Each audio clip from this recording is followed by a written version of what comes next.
Good morning guys! Ngayon ay mag-aalis tayo ng mga nakaharang sa ating mga ubi plants. Ayan. Yung ating mulching na ginamit dito ay coconut palm leaves. Kaya naman medyo matigas siya at nahihirapang mag-penetrate yung mga ubi natin.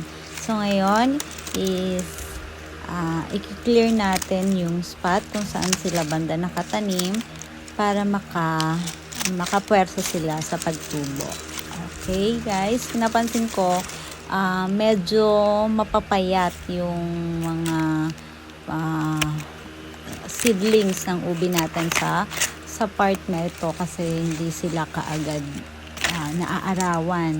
Pagkatapos, natatabunan sila ng husto ng coconut palm leaves. Hindi sila kaagad naarawan. So, ayan. I-clear natin sila para makabuelo na sila ng paglaki.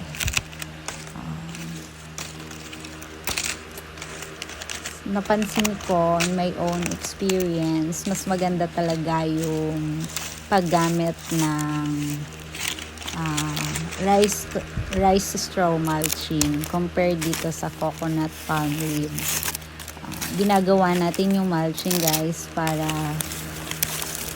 maiwasan ang mga pagtubo ng damo para hindi makaagaw ng sustansya sa ating mga plants.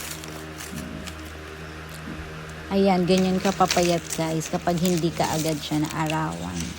Kung mapansin nyo, compare dun sa mga nilagyan natin ng rice straw mulching, ayan, mas maganda yon kesa dito.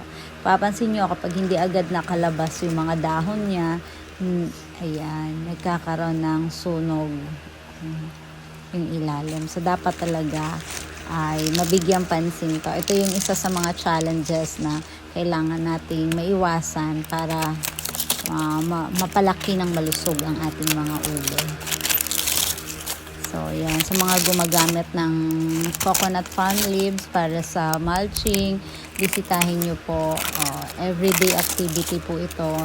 Maalisan ng mga nakaharang sa pagsibol nila.